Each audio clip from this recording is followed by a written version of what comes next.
La parole est à Madame Sylvie Tolmont. Merci, Monsieur le Président. Mes chers collègues, tout d'abord, permettez-moi d'exprimer ici l'émotion des députés du groupe socialiste, républicain et citoyen suite au drame survenu cette nuit en Argentine. Nos pensées accompagnent les victimes et leurs familles. Nous partageons aussi l'émotion du sport français suite à la disparition de grands champions qui ont si brillamment porté nos couleurs. Ma question s'adresse à Madame la ministre des Affaires sociales.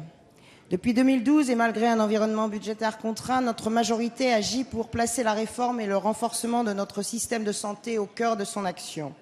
C'est particulièrement vrai avec le projet de loi santé qui sera examiné par notre Assemblée au printemps. Ce projet de loi permet de moderniser notre système de santé et d'engager des mesures de justice sociale. Parmi celles-ci, les Français sont particulièrement sensibles à la généralisation du tiers payant qui va progressivement être mis en œuvre jusqu'en 2017. Oui, cette réforme marque une avancée majeure qui permettra aux Français de ne plus avoir à avancer leurs frais médicaux lorsqu'ils se rendent chez un professionnel de santé et ainsi de consulter un médecin quand ils en ont besoin. C'est aussi le moyen de revaloriser la place du médecin de premier recours dans notre système de santé.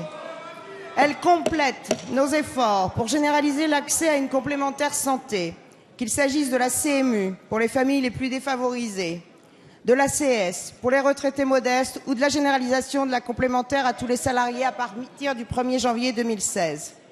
Madame la ministre, on l'a vu, des rumeurs infondées se répandent pour dénigrer l'effort de notre gouvernement. Alors, dans ce contexte particulier, merci de nous préciser à nouveau les enjeux et les objectifs de votre réforme. Comment et à quel rythme vous comptez la mener? Merci. Merci. La parole est à Madame Marisol Touraine, ministre des Affaires sociales et de la Santé. Merci, Monsieur le Président, Mesdames et Messieurs les députés, Madame la députée Tolmont. Je ne reviens pas sur les grandes orientations et les principes qui fondent cette loi de santé. Je voudrais m'attacher plus particulièrement au tiers payant, puisque vous avez évoqué cet enjeu qui est un enjeu majeur. Il y a des inquiétudes qui ont été exprimées par les professionnels de santé et par les médecins. Inquiétude de voir se mettre en place un système trop complexe. Inquiétude quant au délai de paiement qui pourrait être trop long pour ce qui les concerne. Inquiétude enfin d'être dominés par l'assurance maladie ou les organismes complémentaires. Ces inquiétudes-là, je les ai entendues, avec dans le même temps la volonté ferme de mettre en place cette réforme qui est une réforme de justice et qui doit permettre de faciliter l'accès aux soins pour tous, partout sur le territoire national. C'est pour cela que j'ai annoncé que des garanties seraient apportées, garanties de paiement en moins de 7 jours aux professionnels de santé. Et si le délai n'est pas respecté, des pénalités de retard leur seront apportées.